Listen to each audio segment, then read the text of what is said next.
Reinvention is the key to overcome new challenges and keep growing. Welcome to South Summit 2020. A new networking platform with a revolutionary live TV format to access and connect from any device, anytime, and anywhere. Join South Summit 2020 and multiply your business opportunities.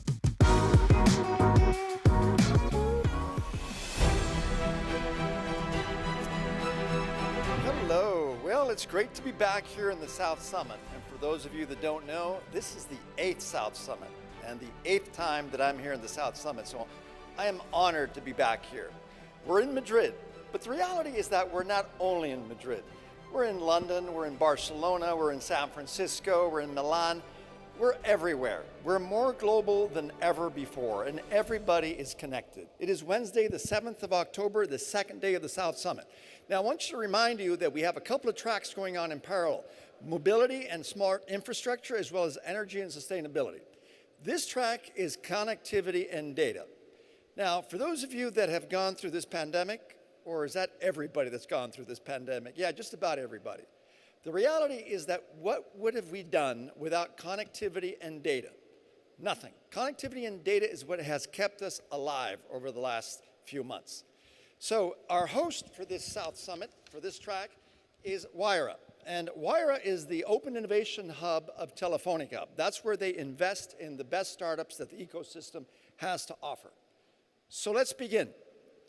We're going to begin with a special guest, Jose Miguel Calzado. Jose Miguel is executive in technology and consulting industries. He is offering strategic advice, applying disruptive technologies to transform businesses and initiatives. Welcome. How are you? How are you, thank you. Jose Miguel? Very well, thank you. Thank you for the invitation to participate in South Summit. Okay. Jose Miguel is partner in Alteria Analytics, and I've got a couple of questions for you, Jose Miguel. Why don't we start with, how has the meaning and importance of public data evolved for companies over the last 10 years? Well, the abundance of data, I think, is making the concept of data-driven decisions a reality. There is no longer an excuse not to make decisions based on evidence and data, because there is plenty of data out there. And one example of this is the growth we have had with Alteria Analytics, working with large organizations worldwide to turn data available in the digital public sphere, that means in the internet out there, into knowledge and intelligence for better decisions for large companies, for large organizations in general. But it wasn't always like this, because what we did at Alto by analyzing social media and internet sources was first relevant only to the social media departments and to the communications and reputation. Then it went also to be interesting to market research for customers' insights, then to cybersecurity to understand threats and identify threats. And then the main change we've seen recently is that it's more and more relevant to CEOs, right? The power of public opinion expressed sometimes through social networks and digital platforms has never been greater than now. And it affects business in many ways, because it changes market trends, regulations, or also because sometimes this information is involved and hostile actors are in place driving hacktivism attacks or using other cyber means to attack organizations. So to give you an example also how these things, data has changed in some organizations. 10 years ago, for instance, the communications director of many of the companies we work with was the last guy to be involved in strategic board decisions. Typically, the communications director was the one that was only involved to inform press and media after the decision was made. Now, that's no longer the case. Right? Empowered by data from the digital public sphere, the communications director now brings intelligence to the board and to the CEO to inform strategic decisions. So he is involved before the decision is made, because there is a lot of data out there that can be transformed into value and into intelligence. And we help them do that. And this is just one example of how data, and all kinds of data, including public external data from the internet, has become more and more relevant to large organizations. And tell me, Jose Miguel, very quickly now, What are some of the challenges or opportunities that data-driven companies have today? Just very quickly. Yeah, so we have three main challenges. We see three main challenges. The challenge one, to promote a data-driven culture. So data is there, but it's worthless unless you put the means to extract value from it. And this starts with a data-driven culture. And again, the example is data out there in the digital public sphere that represents huge opportunity to provide answers to strategic questions.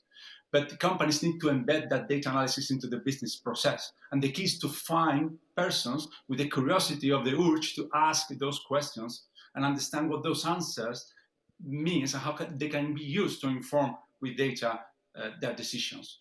Which leads us to the second challenge. And the second challenge is the lack of skills and expertise in companies. And there is a need for specific data profiles. I mean, turning data into knowledge requires three types of profiles. Data engineers, which handle all data computing and so on. Data scientists, which model algorithms to extract data, to extract value out of data.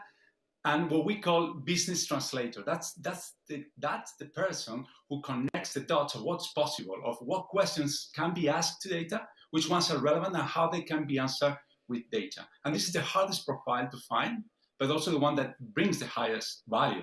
All right. And the third challenge, and probably the most important one, is that big data is also available for criminals today. This makes cybersecurity even more relevant than before.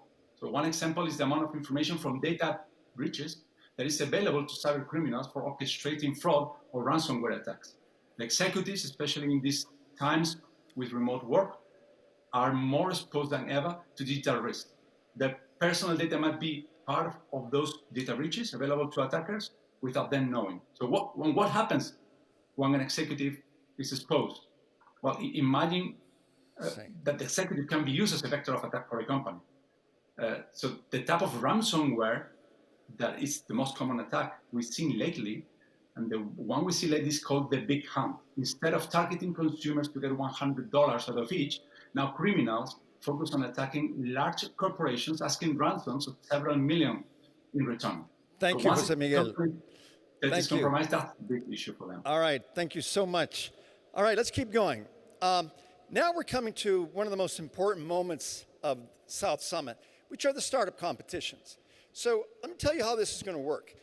Each startup will have 3 minutes to pitch their amazing ideas to this incredible jury that we have, some of them here physically and some of here online. The way this is going to work is that each startup will have about a minute, less than a minute, 30 seconds actually, to respond to the questions. So the criteria, competition criteria are the following: innovation, scalability, team, viability, and investability. So let me go through just a few of our jury members. From Endesa, we have Juan Martin, Demand and Risk Modeling Analyst, who's here virtually. From Mastercard, we have Alberto Lopez, Director of Cybersecurity and Intelligence Solutions, who's with us here physically. From Bullnet Capital, we have Javier Ulesia, Founding Partner, who's here virtually. From Bankia, we have Diana Diaz-Agrela, Director of Analytics and Big Data, who's here physically. Thank you. From IE University, we have Nacho Mateo, Chief of Investor Relations, here physically. From Telefonica, we have Raul Riesco, VP of Strategic Public Affairs and Investments, 11 Paths, who's here with us virtually. And finally, we have from Google, John Lorenzo, Digital Natives Account Manager, who's here with us virtually. So let's begin. Our first group of startups comes from an area called process optimization. So you might ask, what is process optimization? Well, the world today is all about processes when it comes to work. So imagine when you have to make those processes super efficient. Well, that's what these startups are all about. So let's begin. Our first startup. Our first startup is called Alteria Automation. And the pitcher is Mario Alfonso, co-founder. Alteria develops smart sensors for predictive maintenance and ultraviolet air surface disinfection. Ladies and gentlemen, joining me in presenting Alteria. Each minute of unplanned stoppage time in an automotive plant like our client Mercedes-Benz costs 20,000 euros per minute.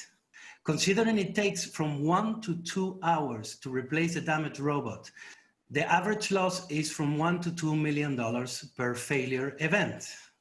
Industrial predictive maintenance technology anticipates breakdowns up to 4 weeks in advance. Alteria designs, manufactures, and sells a proprietary range of smart sensors and connectivity devices that are ahead of the market, with our pre-processing embedded edge technology that acquires data in real time, homogenizing the data from different sensors to make predictive maintenance possible. In just 3 years, we have built a solid base of multinational clients that are generating revenues of €500,000 in 2020. In March, COVID impacted and Alteria reacted, seizing a unique opportunity to help society and diversify our business. In April, we identified that the main problem with SARS-2 over time would be closed spaces. And by using our philosophy, keep it simple, we created a new business line, Eon, developing 3 smart ultraviolet products using our smart sensor technology. Eon Air deactivates the virus inside the air conditioning system. Eon Wardrobe deactivates the virus in closed APIs and uniforms. Eon Surface deactivates the virus in all types of surfaces.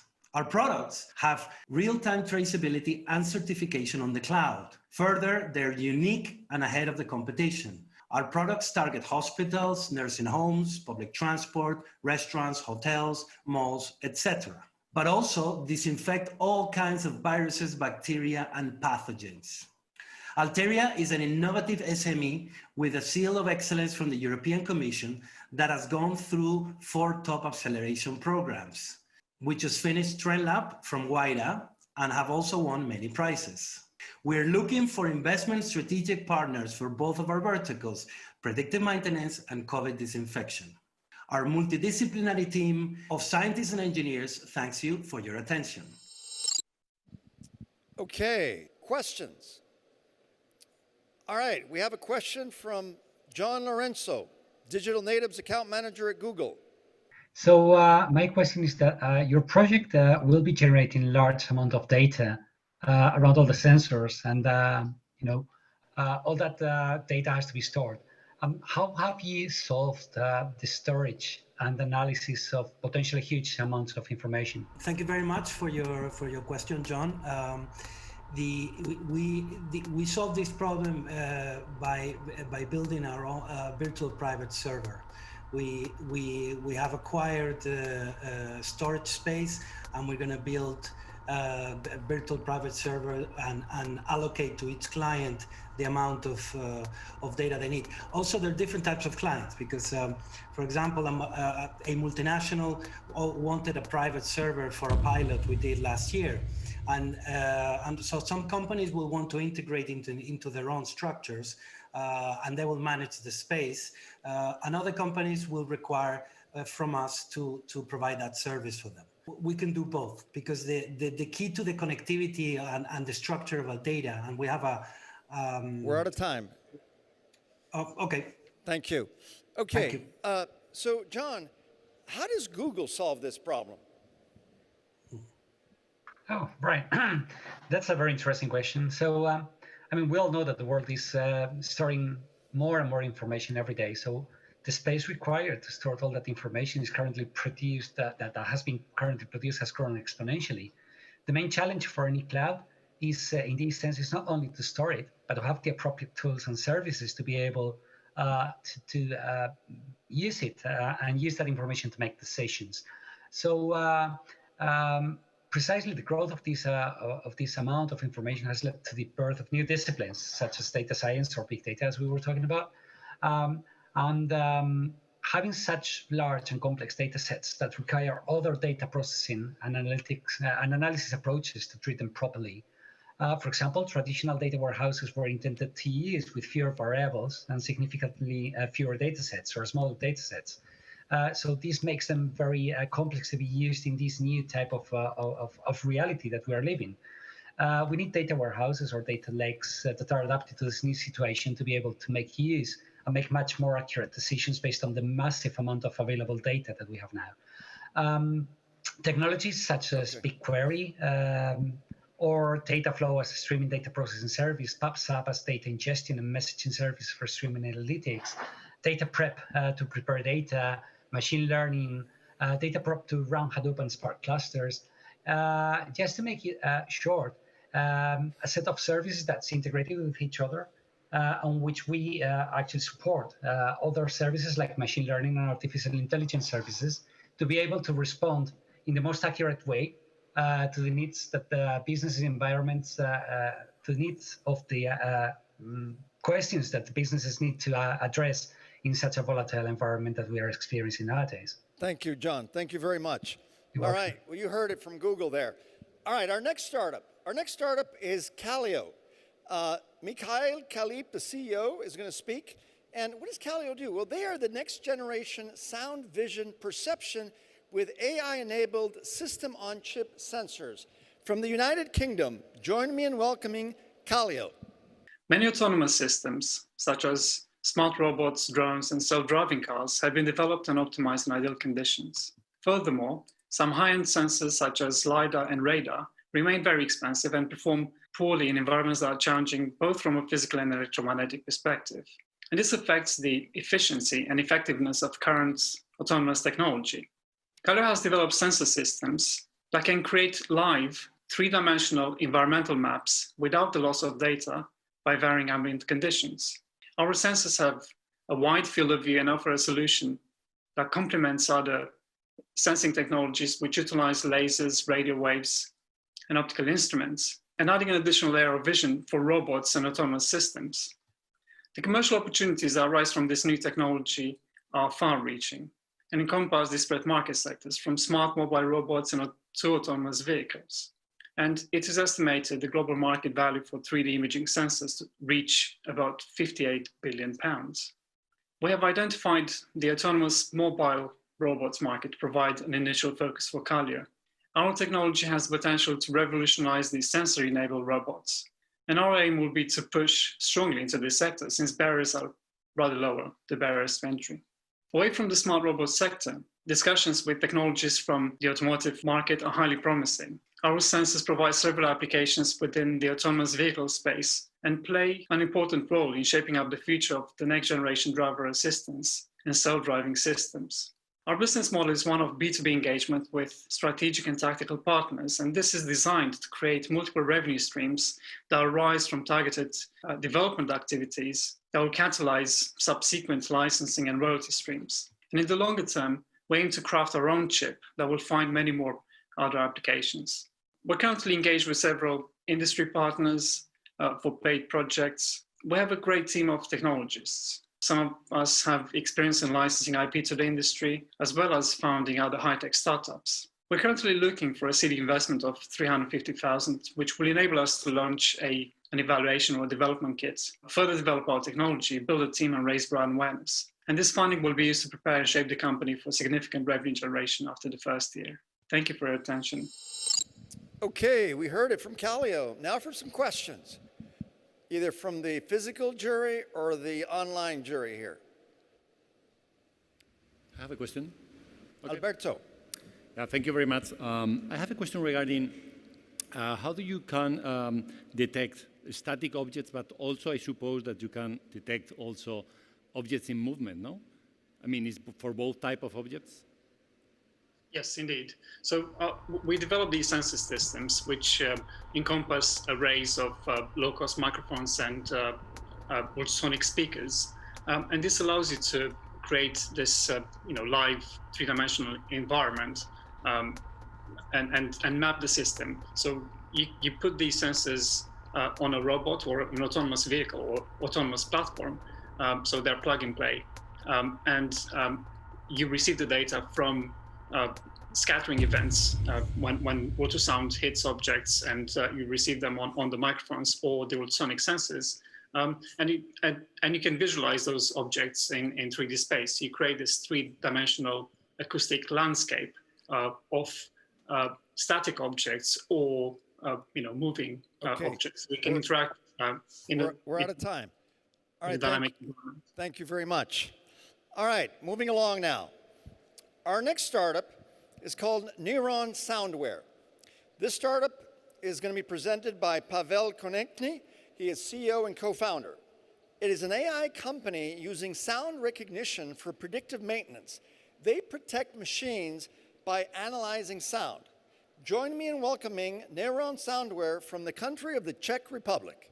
Hello, everybody. My name is Pavel Konechny. I'm CEO and co-founder of Neuron Soundware, and we protect your machines and your business. And we do it by artificial intelligence, IoT, and listening to machines, providing audio diagnostics, especially in predictive maintenance. So before Neuron Soundware, operators can recognize there is an issue using their human ears and experiences. And what we do is taking the intuitions and building that in artificial intelligence. So our platform provides automated data collections and predictions, helping with preventing some total failures. We have many customers we are working with, so more than 15 working customers with tens of assets being monitored, like pumps, compressors, wind turbines, cranes, and so on. And we are adding a new customer every month. We are tackling 3 key issues: unplanned maintenance downtime, which is causing quite high loss in productivity; high maintenance cost, so preventing collateral damage when a small issues which could be preventively fixed could cause a bigger damage later; and lower level of digitalizations. So our systems can be integrated directly by sensors to the system. There's no digital interface required. So we provide all-in-one solution. We have designed it N-Box as an edge recording hardware with up to 12 sensors. AI can be also deployed there, so there's no need for large data transmissions. We have also mobile card you can pair with specific applications, and all data is being collected in our extensive database with millions of recordings we use for training over AI. So we provide what we call a level 4 of analysis. So audio, vibrations, and ultrasonic, this is what we are collecting through our sensor. It's one of the first symptoms when you can find the issue. And we also built a mobile-first design, very user tool we call N-Shield for onboarding new assets. It takes 30 seconds. It's very simple to install, and you have a nice view of all the information about your assets up and running. And our solution is provided as a service. So we charge customers initial activation fee, which also includes all the hardware for its lifetime for the period of the service, and then monthly fee, which includes all the emails, asset, monitoring tools, and we periodically upgrade the AI, making smart and smart as we collect more data. It's everything very quick. It can be set up within a days. It's being trained, the algorithms, and installation. It's a question of minutes. With that, let me thank you for attention. We are a company based in Europe, based in Prague. We got more than 30 people and working on the next generation revolution of predictive maintenance. Thank you. Okay, we heard it there. Any questions from the jury now? Okay, Javier Ulecia. Yes, it's a very easy question. What is the average revenue per customer that you have today, and how do you scale that? So we have pilot projects which are about 5 to 10 N-Box devices on average, and deal size it's between 6 to 10,000 euros. That's about every single deal. Typically, customers has hundreds of machines, and they install like first project with 5, 10, and we are looking to scale up amongst the existing customer base, adding new customers next year when we can validate the technology. They see it in action in live, and they will allow us to scale up budget, more installations for every existing customers, and we are onboarding new ones in parallel. All right, thank you. One more question. I know that there are a lot of jury members who want to ask questions here. Unfortunately, we're running tight on time always. So one more question. Alberto Grada. Yeah. Hello. Thank you very much for your presentation. I have a question regarding how many times do you need to train your software in every different environment? Because at the end, every production chain is totally different. So I think it's important to know how many times do you need to train your software. why we have developed a multi-stage process, how we calibrate the AI for particular customer, for particular machine. We even customize the AI for every sensor. So we record the initial nominal sounds of operating of the machine. It's 10 days, 2 days, depending how complex behavior it has. And then we build, it's all automated, the model for particular sensor. So it's precisely calibrated for each machine individual. Yeah. All right, thank you. All right, we're out of time. Our last startup under process optimization. This startup is called Tiger. The picture is Elena Jin. She's the marketing manager for the EU and LATAM.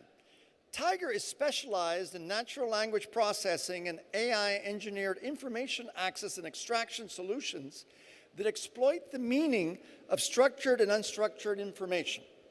It's natural language processing for AI and maximize the human effort in business operations. Sounds exciting. From an exciting country, the country of Singapore, join me in welcoming Tiger. Hi, my name is Elena. I am part of an amazing AI company called Tiger. Let me ask first, how long does it take to register a new SME client with a bank traditionally? Let me answer directly. It involves like 12 different sets of documents through 3 departments and a total of 3 days in the best case. And as we know, the best case scenario is rarely fulfilled. And there we open up a common problem of large majority of companies, inefficient operational cost to manage and process information due to a limited capability of automation to process information. But here it comes, that's why we exist. The limited capability of automation to process information could be solved with a technology that could offer more than robotic processes or more than machine learning. That's what they need, is a technology able to understand the meaning of all their information types, no matter the type of the document or its structure. And we can solve this need with a symbolic AI with more than 5 AI disciplines based on natural language processing. And we use it to train computers to understand the information with human logic. And yes, you read right, contractually guaranteed to minimize your risk. So while other softwares of NLP can read this, Tiger can read this type of document, which represents more than 80% of your company's information. And if you can process this information, you can scale and connect one common information ecosystem to all your users. So we're the best solution that fits a self-serve platform for multiple industries with advanced AI components to understand the key data and help your business grow. So going back to the question we asked at the beginning, how long do you think we improve the SME's digital onboarding process? Yeah, the answer is 3 days to 15 minutes. This is one of our best cases, and that's why we are taking this example. In fact, this solution won the Innovation Prize award by EFMA and Accenture last year, as well as these other awards and recognition, being the first Spanish-born company that provides AI technology for the Singapore government. While RPI's market 1.3 billion is expected, ours worth more than $77 billion. And nowadays we're involved in more than 50 global projects in 3 mainly industries, with the easy model that is flexible for technology deployment and annual recurring revenue from subscription and technology use. And that's why all these companies are trusting us. So thank you very much. More information, tiger.com. You heard it.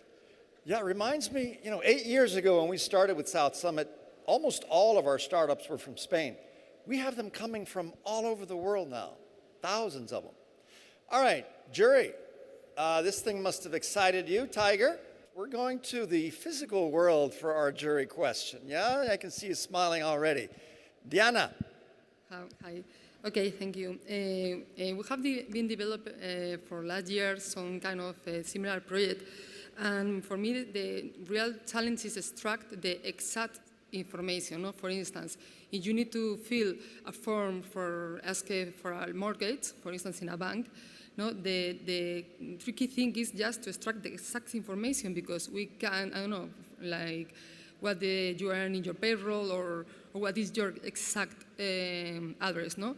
What is your accuracy in that? They extract the information exactly. Okay, hi everyone, thanks for the question. First of all, we guarantee by contract a minimum of 85%, okay, for non-structured documents. And what we achieve in our use cases, and real use cases and success cases, which we have I exposed before, most of the data that we achieve, we can get like 98.2% of accuracy, and this is based on our 5 patents, okay, based on NLP mixing it with machine learning and knowledge understanding, and for more details, we also we're running out of time. Thank you very much. Okay, sorry. That's all right. Okay, we have time for one more question. Okay, back to the physical world. Nacho Mateo from IE. Hello, Elena. Thanks for the presentation. My question is easy. In 30 seconds, can you give us more information about the background, the professional background of the co-founders of the company? Yes, founder, this company born as a spin-off in Austria by Sinue Arroyo. It's our founder. He started in Innsbruck, the university there, doing a research project for his doctor career, and then once he won a lot of prizes, go to Chicago booth, and then to Chicago booth, Singaporean government know us, and that's why we moved there. So yep. All right, thank you. Okay, moving right along. Our next block of startups comes from data and analytics. But before we get into the startups, we got some interesting things to do. Now, data and analytics are now more important than ever before. The reality is that we double the amount of data in the world every 2 years. And without data, we wouldn't be able to creating the user experiences that today are very much part of innovation. So let's begin. We're going to have a little conversation here, and our conversation is going to be amongst a couple of individuals, Salim Elkou, founder and CEO of Ona, and Ben Bloom, principal at Atomico. So let me talk to you a little bit about these two gentlemen. Ben is a principal at Atomico, and for those of you that don't know, Atomico is one of the biggest, most relevant EU venture capital funds. And then we have Salim Elkou, has over 15 years of experience in the technology space. In 2015, he realized that a technology-based solution was needed to address the growing discovery problem at scale, and he founded Ona. So join me in welcoming Salim Elkou and Ben Bloom. I got a few questions for you guys. The first question I've got is, how did the relationship between Ona and Atomico begin? We were introduced to Salim by Nauta Capital, the Spanish seed fund who led their seed round, as Salim was starting to think about his Series A fundraise. And what I would say was that during our first interactions, I remember really being struck by the thoughtfulness, the energy of Salim. We were in our offices in London, standing at a whiteboard, and he was drawing out the vision for the platform and what they were building. And we came away with this perspective that the company and the team and Salim were really highly ambitious and had this strong vision. So this year, we were spending time with our enterprise team at Atomico, looking at technologies across the enterprise data and collaboration landscape, and particularly things that supported digital transformation that's been accelerated by the COVID situation. I'll leave Salim to go into a little more detail about the problem Ona's solving and the value that they create for their customers. But the idea of the knowledge integration platform, which is so core to what they're building, it resonated incredibly well with us. And so, the more we stayed in touch with Salim, and the more the vision became clearer and clearer, the more we really got excited and looked for the opportunity to invest. All right, thank you, Ben. Salim, so tell us about Ona, and where is Ona going in the future?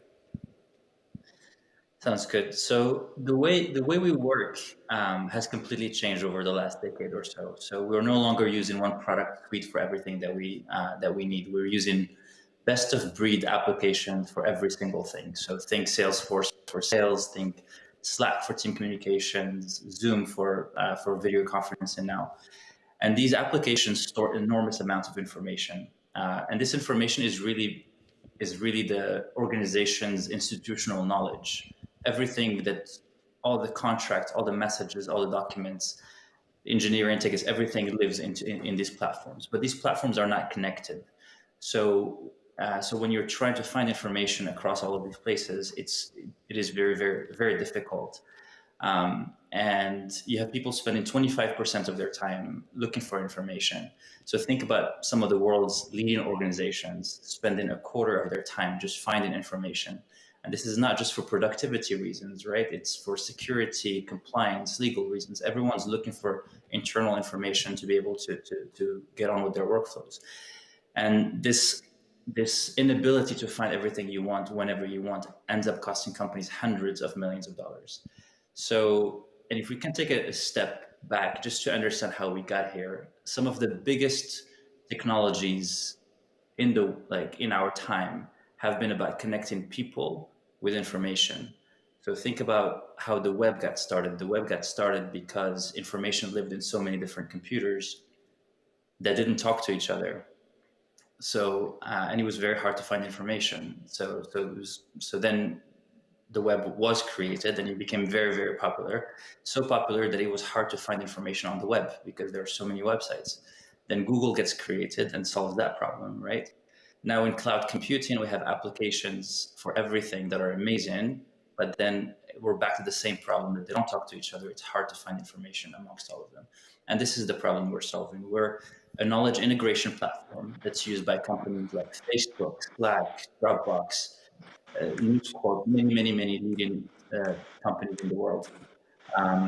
And we help them bring all of their information from the different places into one platform where the information is organized, using machine learning, and then easily searchable. But then once they find the information, we enable these companies to start their workflows, because just finding the information is not enough. So Ona is an open platform where companies can build on top and can connect their applications on this knowledge platform. Okay, tell me, what is the relationship with Spain that your company has? So we actually started in San Francisco, right? And then quickly realized how much engineering talent we're going to need. And it looked like an impossible fight in San Francisco for talent. So really we opened up our minds on where we could build this, and we saw Spain as a place where there's amazing talent, and then we can also our people can have an amazing quality of life too. So we kind of took a leap of faith in Spain. We came here 4 or 5 years ago, but we couldn't have been happier. And we found some amazing people here. We were able to attract people internationally here, and we'll continue to invest in our offices in Spain. Great, thank you. And by the way, we did not pay Salim to say that. I know that we're pushing Spain. Spain is a great place to bring your employees. Thank you, guys. It was a real pleasure, and I hope you guys can keep doing more of what you're doing. Thank you. All right, moving right along. Now we're back to startup competition, and this time it's about data. So we're going to start with our first startup. This one is called Rookout, and the picture is Shahar Fogel, CEO of Rookout. Rookout allows engineers to debug anything effortlessly. So from the country of Israel, join me in welcoming Rookout. Hi, my name is Shahar, and I'm the CEO of Rookout. As we saw in the last decade, basically engineers are losing control over their software. They're spending more and more time developing the software on their computer, and then once it's distributed to remote environments or distributed environments, they're losing control over it. That means basically that when they want to drive more features, they want to fix bugs, they want to understand what's going on in their software, it's very difficult for them to get that understanding and the data they need from their application. Everyone is talking about making and taking data-informed decision-making in all aspects of the organization, and also in engineering roles. Engineers have what we like to call the engineer's dilemma.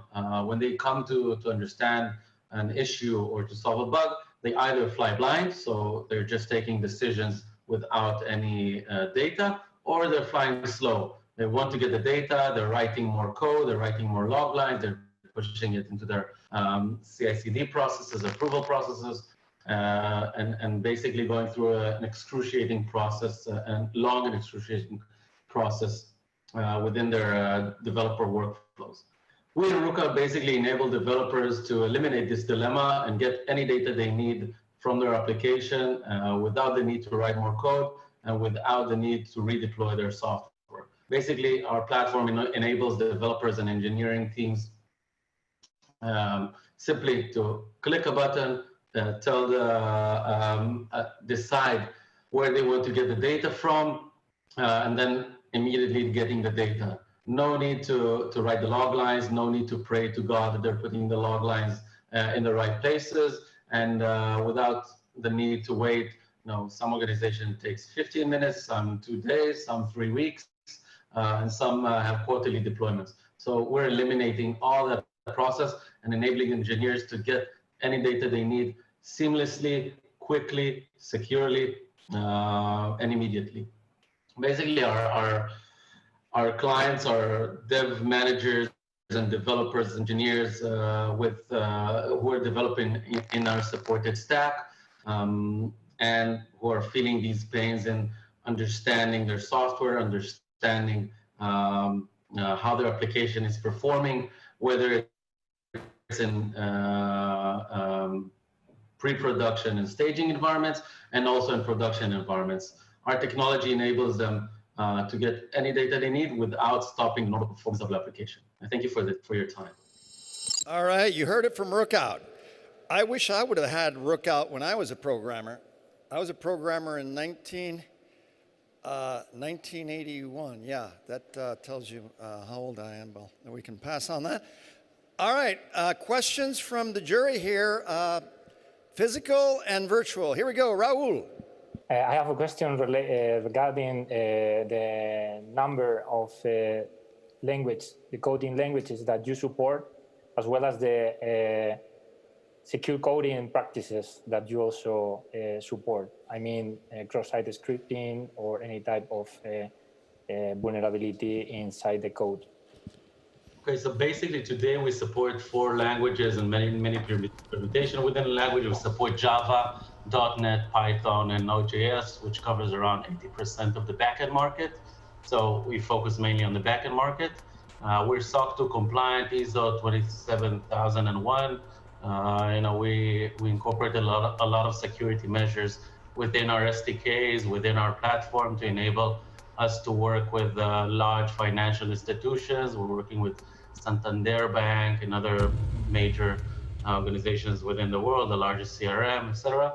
I think, yeah, that's it. All right, thank you. All right, do we have another question from our physical and online juries? Javier here. Javier. Yes, very quickly. Who do you compete with? So currently there's not many other companies who we compete with directly. All the APM players and observability tools we're basically complementing them. So they're pointing the finger towards the place you find the issue, and then we come along and help you, get the root cause of the bug quickly. So we don't really have a direct competition in terms of companies. We compete with the normal practices of engineers who just write more and more log lines, deploy, have a lot of junk there. Logging FOMO, basically, it's our biggest competitor. All right, thank you. Okay, moving right along. Our next startup is called Lexset. The picture is Francis Bitonti, the CEO. Lexset is a B2B SAS solution for the well-annotated data problem for training computer vision AI through massive parallel 3D simulation. From the United States, join me in welcoming Lexset. Hi, I'm Francis Bitonti, and I'm the CEO and co-founder of Lexset. Lexset is tackling one of the biggest challenges in artificial intelligence. Collecting, annotating, and manipulating data sets takes thousands of human hours. We need to find a better way, and Lexset has a solution. I'm Francis Lexset uses physically accurate and co-founder of Lexset to generate visual training one of the biggest challenges in artificial intelligence. Computer vision, annotating, and manipulating data sets is an early mover in this space. solving one of the biggest bottlenecks. And currently, the way artificial intelligence engineers get data is not scalable. It involves long, visual training data that are extremely difficult to automate. Involving vision about these rapidly growing iterations are slow, Lexset is an early mover in this space, solving one of the biggest bottlenecks. This is so difficult because the way artificial intelligence engineers get data is not scalable. It involves long, slow processes require creating new training to automate. This makes involving teams of customization and modifications are slow and expensive, and Lexset's technology offers a better way.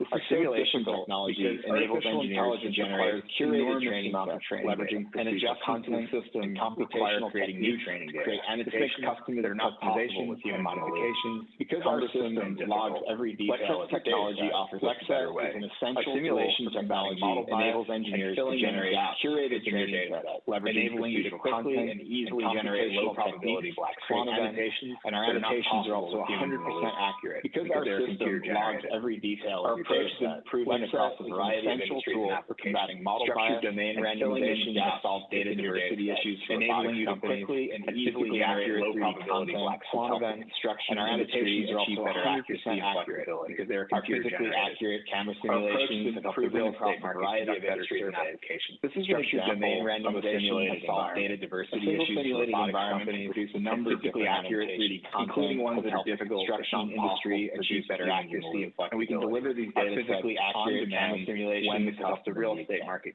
Unlike other synthetic data providers, we understand that we're simulating data requires simulating environments that enable a number of different adaptations, every stage, including ones that are difficult, offering a holistic solution with human. While the majority of our revenue comes from data on demand, we also offer solutions for model training. Other synthetic data providers, we understand that working with the power of synthetic data at every step in the services that enable world-class teams to solve AI's biggest problem. We are offering a holistic artificial intelligence. While the majority of our revenue comes from data, we also offer grateful for our model training and hosting. We have recently been named one of the winners in the Verizon Built on Synthetic Data at every step. We're excited to work with you to build better education for the next generation of artificial intelligence. And our team includes artificial intelligence engineers, computer graphics engineers, physicists, and entrepreneurs. We're also grateful for our amazing partners, and we have recently been named one of the winners in the Verizon Built on 5G Challenge. We're excited to work with you to bring better education to the next generation of artificial intelligence. Thank you for your time. Interesting, but I have a question. Do you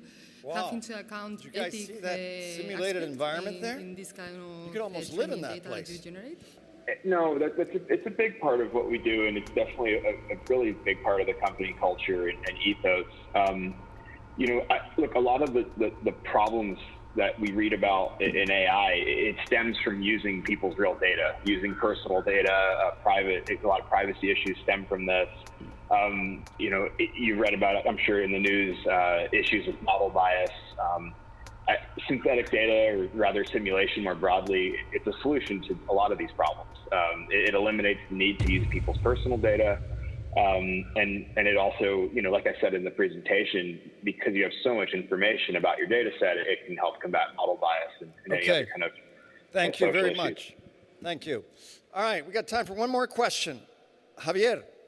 Yes, what do you do different than the game engines such as Unity or Unreal? Yeah, I mean, look, the game engines are a 3D simulation engine. That technology kind of fits in within the workflow in the stacks, but they're not really an end-to-end solution for creating simulated data, creating procedural environments, managing 3D assets, dealing with domain randomization, analyzing the contents of data sets. Those are great tools, but they're only a piece of the pipeline. All right, thank you. All right, moving right along. Exciting stuff here. Our last startup in this segment is a startup by the name of ObjectBox. Vivian Dollinger is the CEO. ObjectBox empowers sustainable edge computing with an edge database and data synchronization solution.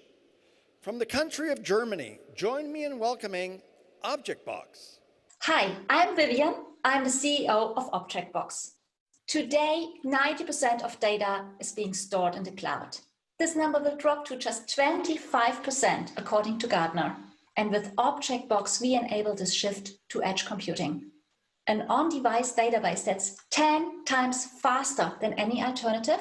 It's uniquely designed to sit on a wide variety of devices, from small sensors to medium-sized devices like smartphones or IoT gateways to the server. And on top, it comes with an out-of-the-box data synchronization solution that takes care of synchronizing data between devices.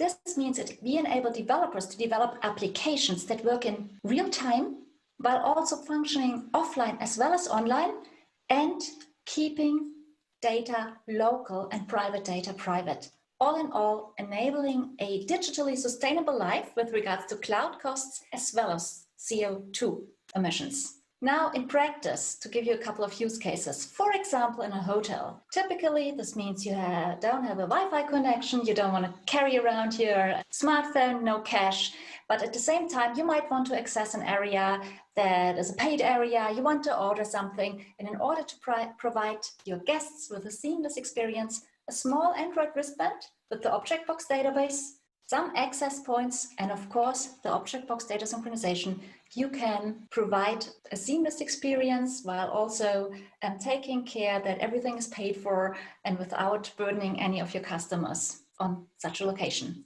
Another example is in manufacturing. Now, of course, cookies wouldn't have been the first thing you would have thought about. I think me neither. But in fact, cookies is a great example because you tend to have a large row of cookies and they are produced really fast. So it's a lot of data coming in and it needs to be ingested in real time and of course processed in real time in order to do quality assurance. And what you don't want to box broken cookies. So this is a good example where the ObjectBox database with its high performance can help you. Another great example is any offline remote area location. For example, in the oil and gas industry, typically that's a large site.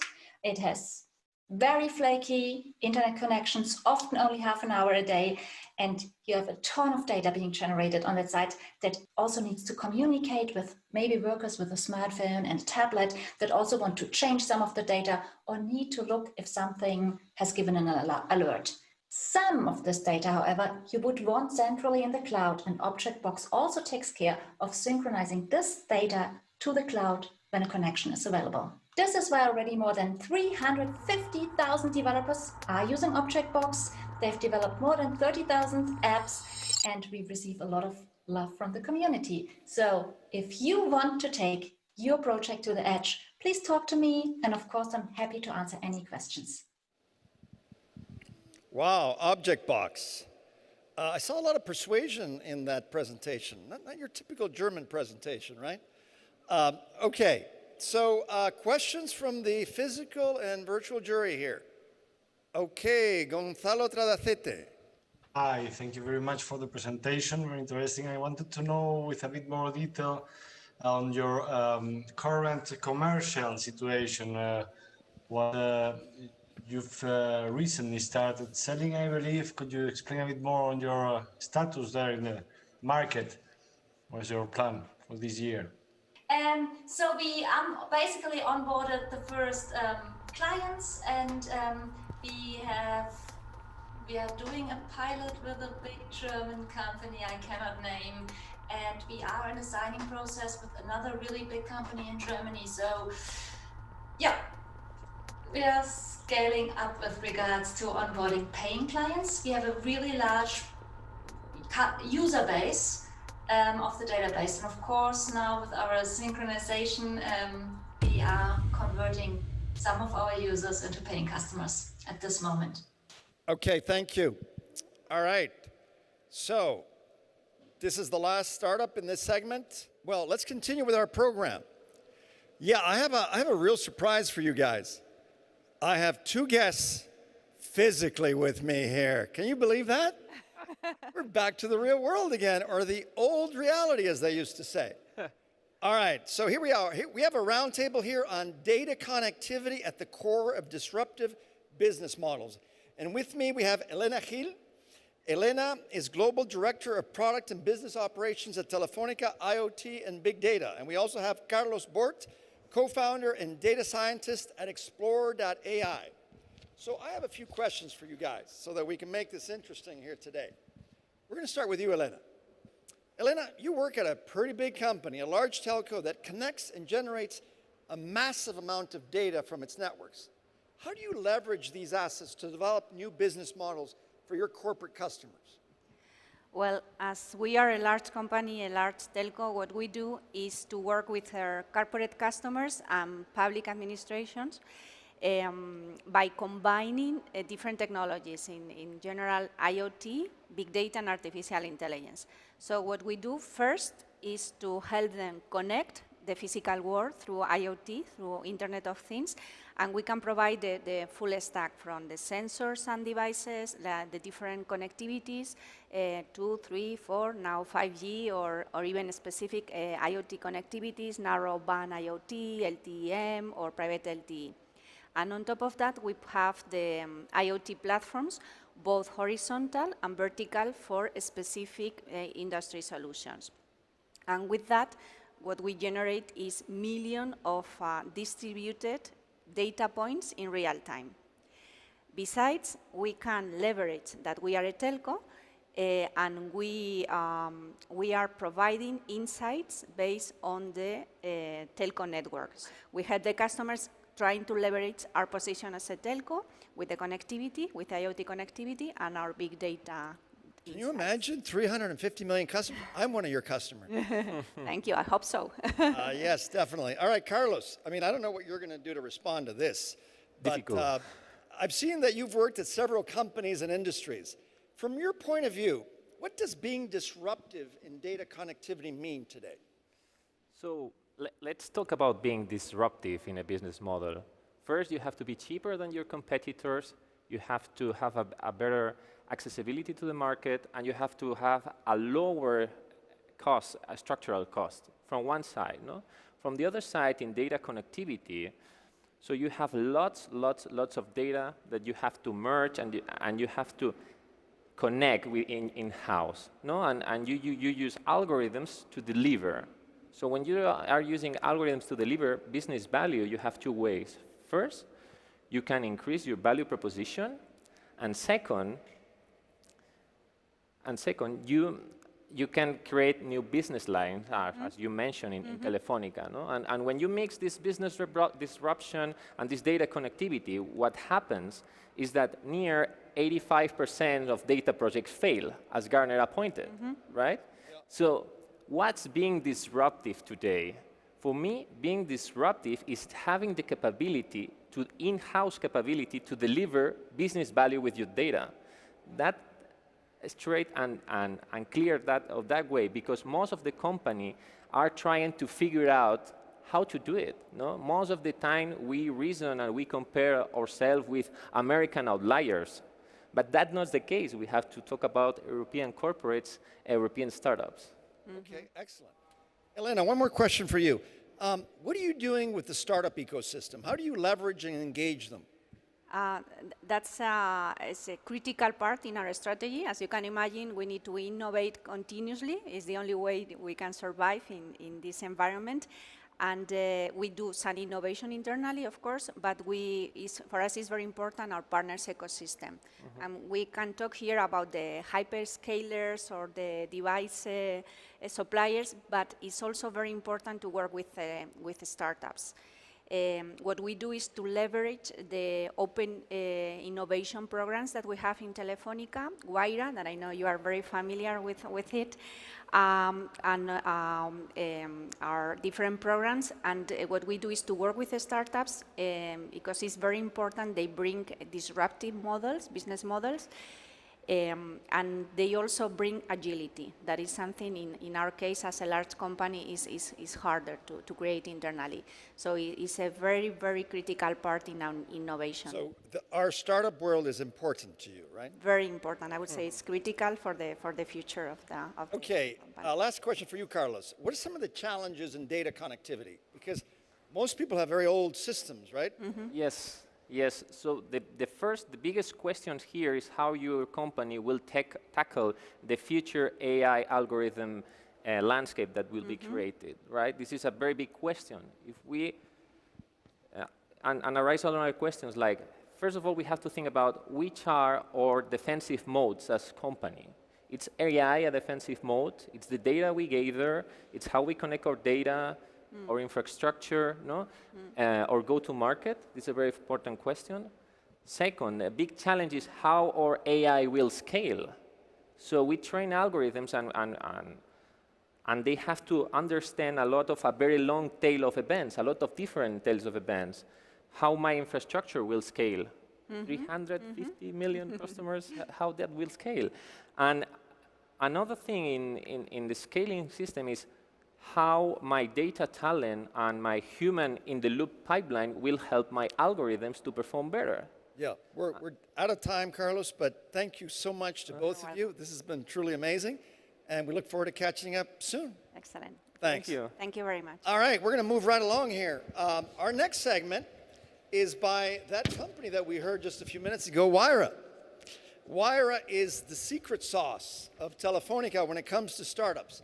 And this segment is going to involve Ivan Contreras, who's CEO of Humanox, Oscar Bo, partner and COO at Govertis, and Andres Saborrido, who's the Wyra global manager.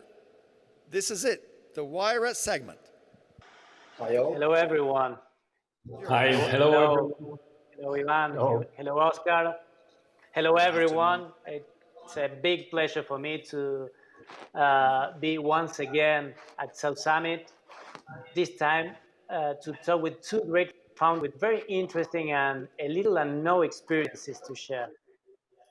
On the one side, we have Ivan Contreras, who is co-founder of Humanox, in which we have invested from Wyra, and he's also founder of several other companies, including the well-known Cultra, no? the scooter sharing company. And on the other side, we have Oscar Bo, who is co-founder of Govertis, also a Wyra invested company, and recently acquired by Telefonica Tech. So we can also talk about the exit process if you want, and if you can, of course, Oscar. But in this track of connectivity and data, I would like to start by discussing with you about how you scale up a data product with a corporate partner. Actually, I hope you'll give us the recipe or at least some tips on how you became a strategic partner of a corporate to expand your own business. So if you want, let's start with you, Ivan. Please introduce Humanox and the way you created a data business together with Telefonica. Yes, Humanox is a health platform for soccer, for football players, and that's based for not just professionals. We offer the solution for amateurs, youth, kids. This Humanox, the add value of this is you can use our carbon fiber shin guard that's connected in real time. You have a huge amount of sensors inside the carbon fiber shin guard, and then these sensors send the information in real time to the cloud through a M2M with a Telefonica SIM card. That's a huge amount of data for every season, more than 50,000 data per game. And all this data for us is very important to be ready to scale. This is why Telefonica has a very important role in our company. And tell me, what was the hardest part of working with the corporate? The harder part, and also, of course, the best part of all this process? Yeah, I can say it ever the same. We are a startup, and it's difficult to work with a huge company with a huge team. You need to wear a lot of helmets because in a startup you need to do a lot of things. But that's they put a huge amount of meetings working with me, with my technical team, and with our marketing and commercial team, and they take care of the day-by-day business with my team. That's the word, the agenda. To accomplish with the agenda, my team and Telefonica team was very difficult. After that, I can say when you have the timing, the time to market was fast. All the technology plan, the roadmap for the future is okay for us, and we have a huge and great access to the suppliers for components to improve the product. Mm-hmm. So as Elena Hill mentioned recently, it's also very important for us, or critical for us, to work with companies as yours, of course. And how about you, Oscar? You started working with Telefonica as partners. You were invested by Wyra, and some years later, you sold your company to Telefonica. How was all this process from the beginning to the end? Well, it has not been easy, for sure. Okay. So in fact, just let me introduce Gobertis itself, because I think that it's it's a quite particular case. In fact, Gobertis, it's an advisory firm. It's an advisory firm fully specializing on cybersecurity, privacy, and that unifies, as a unique value proposition, both the legal and technical aspects of this kind of consulting projects. And through this unique value, we achieved to become the largest 100% specialized firm in Spain and Hispam that was working on what it's called IT governance, risk and compliance, or also integrated risk management. In the very moment of Telefonica acquisition, we have been a team or an ecosystem of nearly 100 people that grew in many years, obviously, but that has been really accelerated by Telefonica. Obviously, with the help of Wyra, which has taken us and has become a great impulse. But also due to all the collaboration and all the integration with all the Telefonica teams that I can also explain to you in greater detail if you want. Yeah. Mm-hmm. And what do you think you did right to arouse interest in being acquired? Whoa. Okay, that's an interesting question. Okay, well, perhaps I think that the main things that we have done quite great has been the great relationship with all the Telefonica internal teams. Our business development teams and also our internal consulting teams has created something like a symbiotic process with the counterparts in Telefonica. So our own business development teams were working always together with business development teams in Telefonica, and we were together with the customer analyzing their needs, also analyzing what kind of solutions of consulting projects they were interested into, and creating the value proposition all together. Andres, I think we're out of time. Thank you very much, gentlemen. Thank you for joining us today. Thank you. Okay, thank you, Paris. Thank you. All right, moving right along. You know, I wish we had more time, but all these things are so exciting, but we're on a tight schedule here. Our next area is telecom and IT services. Now, our lives depend on our phones. Can you imagine losing your phone? I mean, anything could happen to you today, but if you lost your phone, you would go crazy. You don't know what I'm like when I lose my phone. But our phones depend on telcos, which is our next segment. So let's go to our startup competition now. We're going to start with our first startup. Our first startup is called AirCision. AirCision is represented by Luis Oliveira, who's CEO. AirCision aims at using optical wireless communication systems for connecting cell towers in 5G networks. They're powering the high-speed connected world. From the country of Netherlands, join me in welcoming AirCision. Hi, Luis Oliveira from AirCision. According to UNESCO, in 2019, 45% of households worldwide still had little or no access to internet. And this year, with the corona pandemic, at least 1 billion students had their school disrupted, losing access to education. To tackle this digital divide and increase coverage, governments and telcos are planning to invest billions of dollars to deploy at least 3 times as many sites as there are today. To connect all these new cell sites to the core network, fiber will remain the gold standard. But it can take a long time to install, and it's often not technically or economically viable, especially in rural or remote areas. That means that more wireless solutions are needed. AirCision provides a new optical wireless solution to connect cell towers, the backhaul of telecom networks, and we deliver fast deployment, super low latency low energy consumption, and a very high throughput potential. Being a spin-off company from CERN, Aircision has reinvented the way lasers are used for data communication.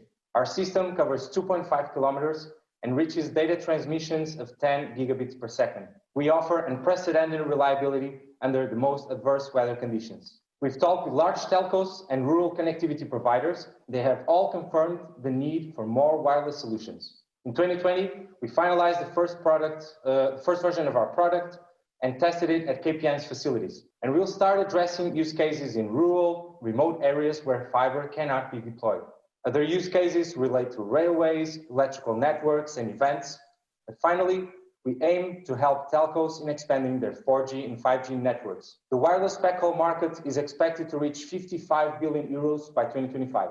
A portion of it will be wireless and will be covered by the optical wireless systems. We want to be a key player in this market, capturing at least a 10% market share. Our competitors provide solutions to niche segments, such as building to building for enterprise, but by being the only one optical wireless solution that works even the most adverse weather conditions, Aircision has a competitive advantage for entering the mainstream telecom markets. After winning the virtual South Summit e-challenge for connectivity and data last May, we generated many interesting new leads. And I'm very proud to announce that in 2021, we'll conduct a pilot in Spain with one of the largest operators. Our team is currently composed by 8 people, combining decades of experience in finance, sales, and product development, and we are surrounded by serial entrepreneurs and industry experts. By expanding connectivity in line with the Sustainable Development Goals of the United Nations, we believe we can break down the digital divide. We are currently closing our seed round of 2 million euros.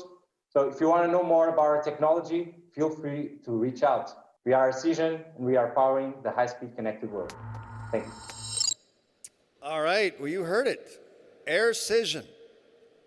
If they get their way, everybody's going to be connected. Imagine that. All right, so do we have any questions here from the physical or the virtual world? All right, we're going to go to the physical world here. Nacho Mateo from IE. Thank you very much, Luis, for the presentation. Can you give us more information about the business model, or how do you plan to monetize? Thanks for your question. First of all, we are right now developing our products, so the devices that you've seen during the pitch, and we are going to sell them to the manufacturers of subsystems, who are the ones that integrate these devices and provide, let's say, a full solution to the operators. All right, Alberto.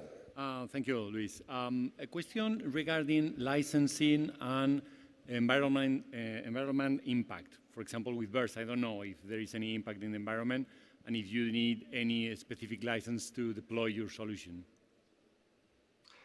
Thanks for both the questions. So first of all, we are using what we call invisible lasers, so near infrared. So these lasers are completely eye safe. So let's put it this way, they don't hurt birds or eyes. This is actually one of our key differentiating elements because of our unique structural laser beam, our unique laser. We don't need to use that much power, and our system still works under very adverse weather conditions such as rain or fog or other atmospheric effects. Thank you. The second, sorry, very quickly. Yes, I think there were 2 questions. The second question is about governmental licenses, and that's also a key differentiating element towards our main competitors, which are microwave and radio frequency systems. We don't need any governmental license. We have it's completely license-free product. All right. Thank you. All right. Thank you. Thank you. Moving right along. This next startup, Reloadly, represented by Michel Francis, CEO. Reloadly is accelerating mobile connectivity for 5 billion mobile users in emerging countries. From the country of Spain, join me in welcoming Reloadly. Hi, my name is Michel, and I'm the co-founder of Reloadly. We're helping billions of mobile users to stay connected on their phone. We're like Twilio for prepaid airtime and data. There's over 6 billion mobile users across the world, and 78% of them depend on a prepaid balance, and they're coming mostly from emerging regions. As we're entering a more digital world, developers and digital platforms have no easy way to connect with telcos in order to credit these billions of prepaid mobile users. It's a huge problem to solve, and telcos are fragmented, centralized, and very old school. Our solution is a toolkit that enables developers and digital platforms to easily access their telco networks within their regions in order to top up or credit over 4.5 billion prepaid mobile users. We provide APIs, SDKs, and widgets to solve the developers' pain points. We're fully a self-care plug-and-play business model, and we're only B2B. We provide easy integration, and anybody can get started within a few hours. We're addressing a huge market. Over 265 billion is the prepaid airtime market, and we're addressing the 10 billion serviceable obtainable market for digital channels. We're the only platform that is solving the problems for developers. Our business model is we go and we sign agreements with these telcos, and they pay Reloadly up to 15% commission. For every transactions that our partners send, we do a revenue split, and we're netting 7% on average. We first need to sign agreements with the telcos, then develop our inbound and outbound sales channels within the regions. And our main objective is to build a developer community and following. We have great traction, over 8x growth this month. August was the highest month with 800,000 in GMV. We're on track to do 10 million in annual recurring GMV run rate with over 180 B2B customers. We have a great team with over 10 years experience in the industry, with deep background within this particular prepaid market, and this is my second startup. We have big plans to reach over $1 billion in the next 8 years, and for the next 3 years, we want to hit 200 million. Thank you again. Reloadly is accelerating mobile access for billions in the developing world. Thank you. Thank you. All right, jury, you heard it. What would the emerging countries do without prepaid? Actually, prepaid is also big in a lot of developed countries as well. So, questions from our physical or virtual jury? Gonzalo Tracete.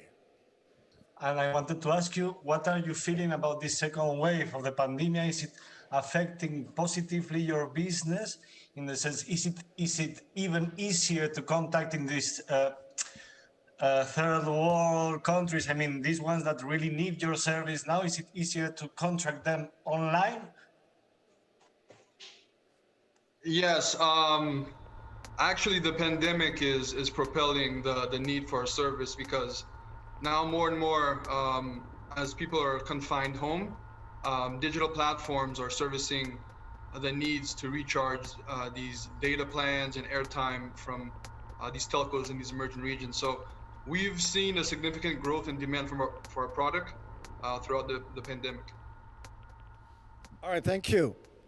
Well, you heard it. I mean, how many startups are actually doing better now in the pandemia than before? Not too many. Well, you've got one here. Okay, last question from our jury. No questions. All right, good. Moving along, gives us more time. Okay, our next segment is a conversation with Telefonica. And it's a real honor to welcome Pablo Moto, the head of new business at Telefonica. Pablo Moto has been involved in the top 10 to 15 telecom companies in the world through Telefonica, with 40 billion in revenues. As we heard, they have 350 million customers. He was also head of innovation at Mutua Madrileña, responsible for defining and launching new products and services in the market. So, Pablo, welcome. Thank you. All right, let's get started, Pablo. Basically, I want to move the conversation a little bit. We heard earlier about cybersecurity and how important it was. How is Telefonica promoting its cybersecurity strategy collaborating with startups?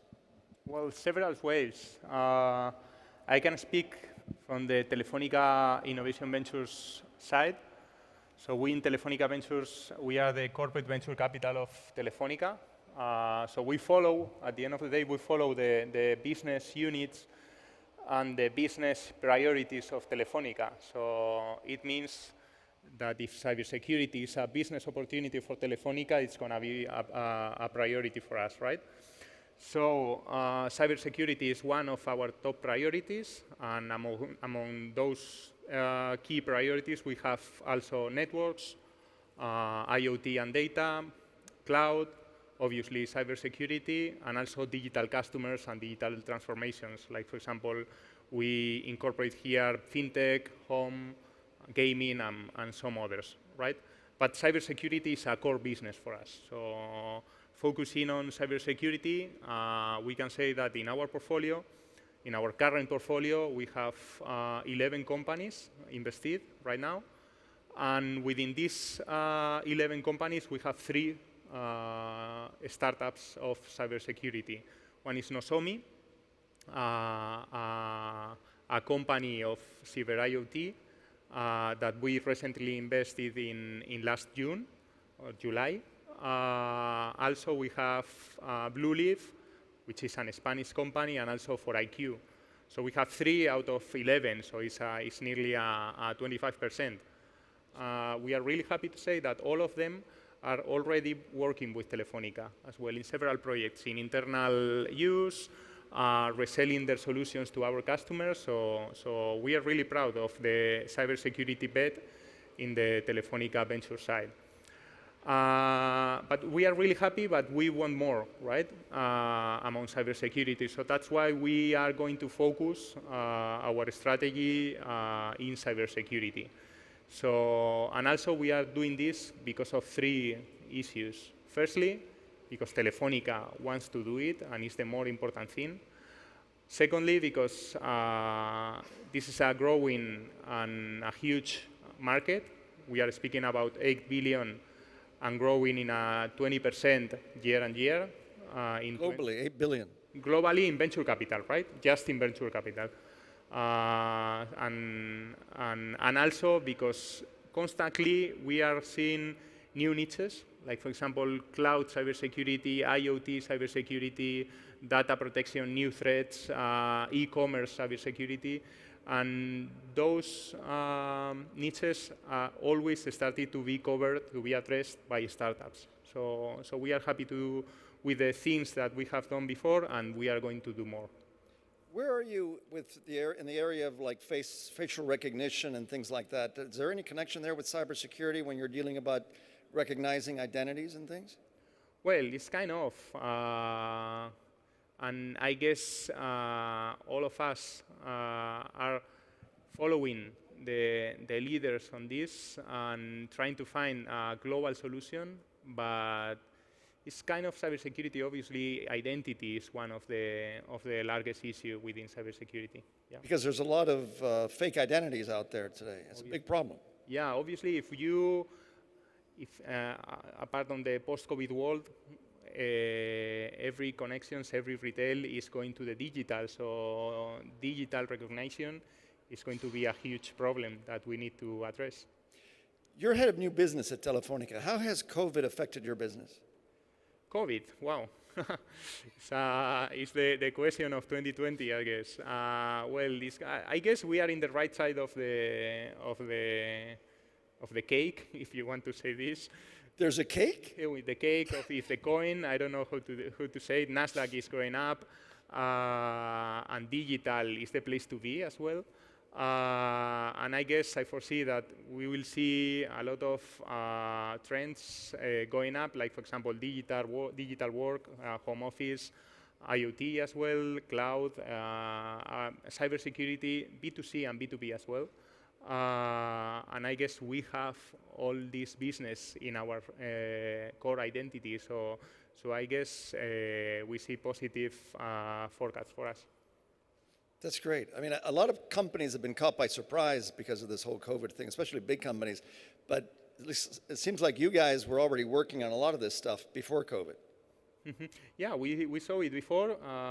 Cybersecurity, cloud, IoT were 3 priorities that our chairman introduced before last year. And the post-COVID world is pushing this, you know. For all the startup people watching this now, we heard a lot about Wyra earlier. How closely does Telefonica New Business work with Wyra in terms of identifying startups? Well, we are really close. I mean, Telefonica Ventures, which I am responsible for new business within Telefonica Ventures, we are the corporate venture capital, and Wyra they are doing also venture capital. They invest until 250 euros, so they are focusing more on seed stages, and we start from there. Okay, Pablo, thank you so much for being here. It's a real pleasure, because this is the real thing. These are the people who are investing in telco startups. Thank you. Thank you very much, Paris. All right. Okay, moving right along, everybody. We have another conversation coming up right now between Lee Newman and Susie Mcbride. I'm really looking forward to this segment, which is really special to me because these are two very special people. So let's start. Susie Mcbride. Susie Mcbride is the Chief Operating Officer at Iridium Communications, the only satellite communications company that offers truly global voice and data coverage. We are very honored to have her with us today. Lee Newman. What can I say about Lee Newman? Lee Newman is the body and soul of the College of Human Science and Technology. He is an expert in positive psychology. I mean, this is a guy that is never depressed. He's an expert in emotional intelligence. You know, what can I say? You know, he is the soul of that school. And I don't know what we would do without him. So now it's my pleasure to introduce both of these, one good friend of mine and another a colleague from industry. Ladies and gentlemen, join me in welcoming Susie and Lee. Lee, the floor is yours. Thank you, Paris. Always a great pleasure to see you. And of course, a hearty thank you to Susie for giving us this opportunity to be with her today. And of course, thanks to all of you in the audience for tuning in for this part of the South Summit. So let's dive in. Susie, help us understand from your perspective, what are the big current trends in digital connectivity and global communications? Can you give us an idea of what you see happening? Yeah, I think we're in a period right now where everybody is moving to devices, right? Everyone has personal communications. They want to have access to information instantly, have their data feeds. So there's certainly a big move to having access to information and data, especially when you go to coffee shops, whether you're on your train, you're driving in your car connectivity. And I think Internet of Things is a big future. And how do you keep that connectivity for everybody instantly all the time, especially at Iridium. And with COVID today, we're really seeing a big change of people moving to the outdoors more, being off grid. Of course, with Iridium, you're never off grid. You're always in constant communications, which is really, good for us and fortunate that we can provide that opportunity now with COVID and needing to move outside. And so those are some of the trends that you see. Let's maybe move to challenges. I mean, I think that tough challenges in industry, identifying those, the challenges that an industry faces offers clues sometimes to where entrepreneurs might look to actually enter and where investors might find interesting opportunities. So what are some of the top challenges you see either Iridium and or the industry facing? I mean, said differently, what's keeping execs up at night in this industry?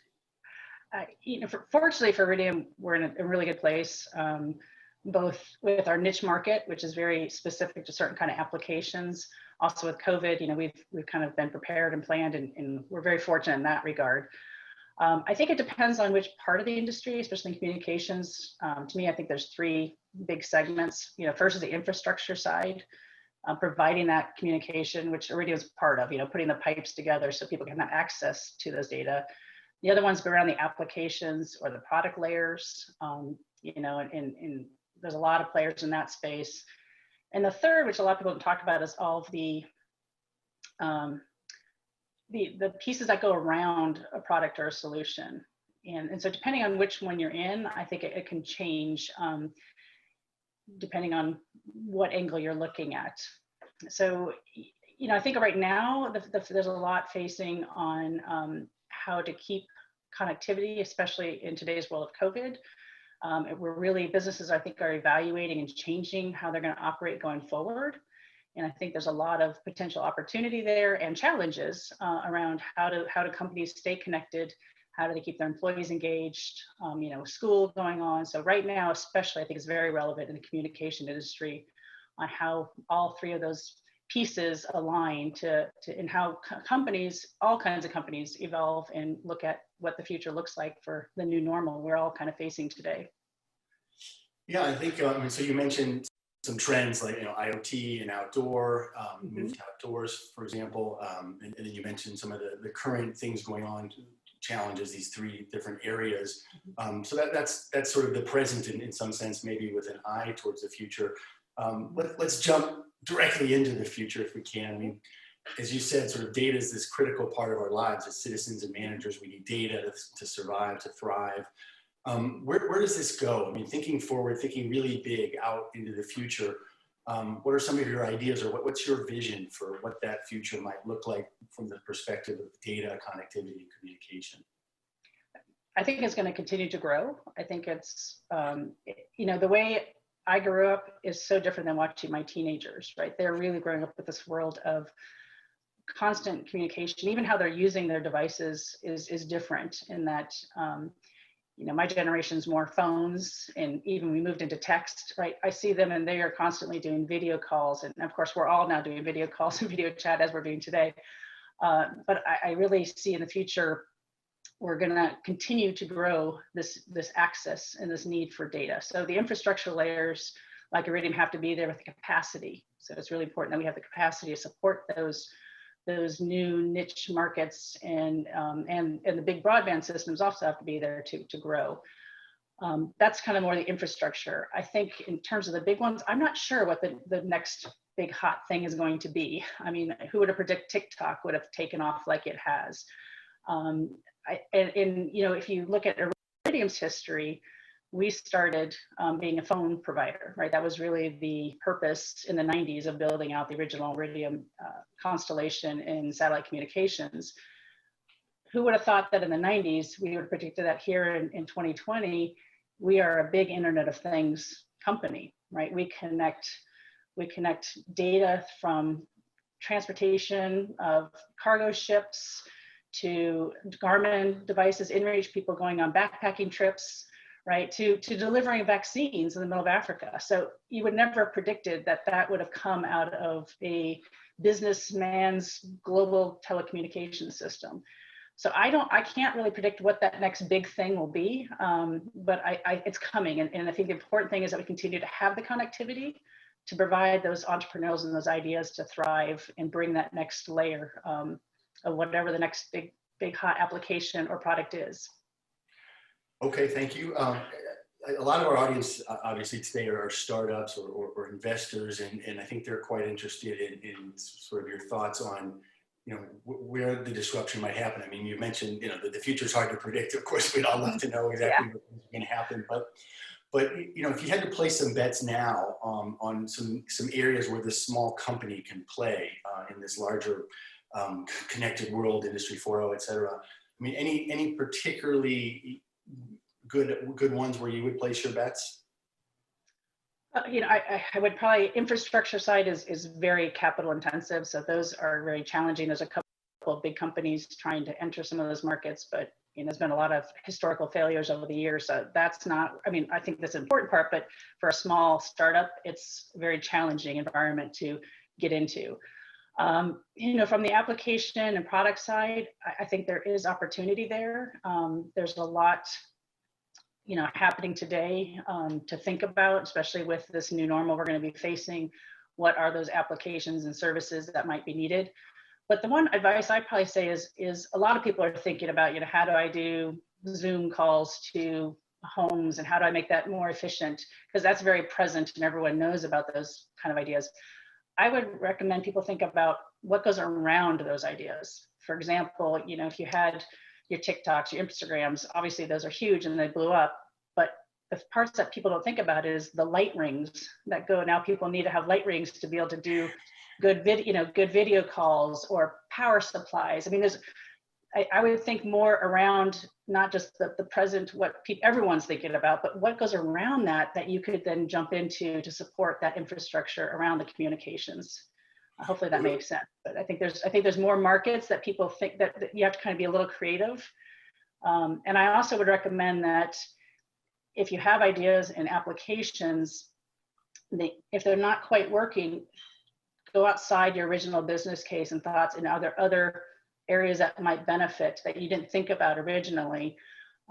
We were talking about VR with my colleagues a little while ago, and virtual reality. It really didn't blow up like people thought. People thought we'd all be wearing them and communicating that way. But they are using it a lot, like in the medical fields, in some training instances, where I think whoever invented the original VRs wasn't thinking surgeries, right? But this is a way to take a technology and think about it in a different way. So I think maybe if I could summarize that, I mean, so you have the infrastructure, which is of course what Iridium and other players in the industry are doing. And then you have all these services in some sense that are in products as well that are enabled by that infrastructure. And I think your advice in some ways is think hard about the kind of what goes around those services. What kind of other products, what kind of other users, what are the users' needs going to be who use those services, or the providers of those services, and maybe put your bets, put some chips on those spots. Exactly. Okay, so I think we have time for one more question, and I wanted to kind of just quickly move away from business and at least put a little toe in the water of social impact. I think digital divide is a term that we all hear. It's been on our radar as a major global issue. So, those who aren't connected in different parts of the world are even more left out now, especially in the world of COVID, when schooling is online, medicine is moving online. If we're not online, we're in trouble. So just to close, I mean, what are your thoughts on how your company or industry in general might help shrink this growing digital divide? Yeah, and that's a great question. It's clearly at the top of a lot of people's minds today. It's even in the urban areas, you're really seeing a difference in the level of access to technology or internet.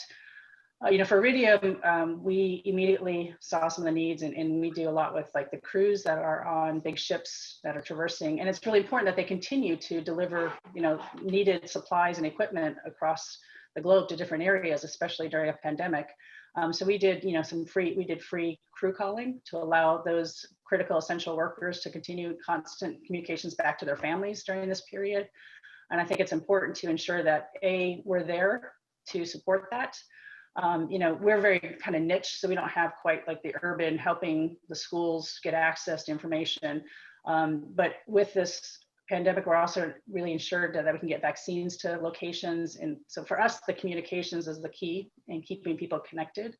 I think as a whole, the industry really does need to look at how do we help supply more of the demand at rates and making that reasonable for the schools and the different individuals of different income levels to have access, because it's really important. When I was with OneWeb, that was one of the big initiatives we had, was if you could give access in the education systems to information, you could bring up the levels of knowledge, and telemedicine is going to be very important in the next coming years. So I hope as an industry, we step up and we help to provide more of those opportunities as a whole. Great. So so from Iridium's perspective, it's really about supply, logistics, and enabling many of these kind of naturally global services that are critical to dealing with crises and other things that affect. Absolutely. I mean, that's our mission, right? Is to make sure we provide that connectivity. We have 400 plus value-added partners that develop, like the entrepreneurs out there. They're developing the real solution sets and those ideas of how to solve some of these really interesting and hard problems. And we want to make sure we're there to help create that environment and create that connectivity, especially when you're out of reach and not in normal terrestrial hotspots, Wi-Fi's, or cellular, that you have the opportunity to have that same service or connectivity for these solutions. Well, great. Well, thank you very much. And we're out of time, but I'd like to thank you, Susie, of course, for taking this time to be with us. Everyone in the audience as well for tuning in here at South Summit. And of course, Susie, we want to wish you the best as Iridium goes forward into the future. So thank you very much. Thank you, Lee. Appreciate it. Thank you, Susie. Thank you, Lee. Okay, moving right along now. Our next block. Now, we've heard a lot about what's the next big hot thing. Lee was asking Susie there. Well, we've also heard a lot today about what the next big hot thing could be. And a lot of it goes around cybersecurity, which is going to be the next battlefield for companies and governments. So let's begin with our startup competition around cybersecurity. This next startup is called Elias Robotics. The pitcher is Victor Mayoral, co-founder. Elias Robotics is a cybersecurity firm focused on robots that creates RIS, an immune system for robots. Imagine that. From the country of Spain, join me in welcoming Elias Robotics. Hi everyone, this is Victor, founder of Elias Robotics, a robot cybersecurity startup that takes a roboticist approach to cybersecurity. That is, we do security for robots based on 10+ years of experience building robots. Our journey has been actually quite long so far. We started in the best, some of the best actually, research centers and universities around the world, going through California, Mountain View, working in Open Robotics, who is behind ROS, the robot operating system, and then created our first robotics startup in 2014. We sold this first startup in 2 years. It got acquired by a Swiss multinational, and afterwards started in a series of new projects, ending in 2018 with Elias Robotics doing cybersecurity for robots. The problem we're solving here is that robots are not secure. They aren't in industry, neither automotive robots are secure, nor healthcare robots. Within the last 2 years, putting together actually a series of case studies. Working with different vendors, you'll see here some of the top vendors of industry, KUKA, ABB, and several others, but also putting together some media. And by the way, all of this has been cooked by our team that shows how robots are unsafe when insecurities essentially affect them. Elias Robotics is the world-leading firm in robot cybersecurity. And beyond our services, we are behind the first immune system for robots, the robot immune system. RIS, or the robot immune system, is a software solution that has a layered architecture that protects robots from the inside, adapting to their behavior. RIS, again, gets installed inside of each one of the supported robots. We have more than 10 at the time, and protects it by learning of its interactions with its environment via its sensors, its networks, and many other things. Once again, we support 10 robots and growing. These are some of the projects and some of our customers, some of the groups that have decided to trust on us.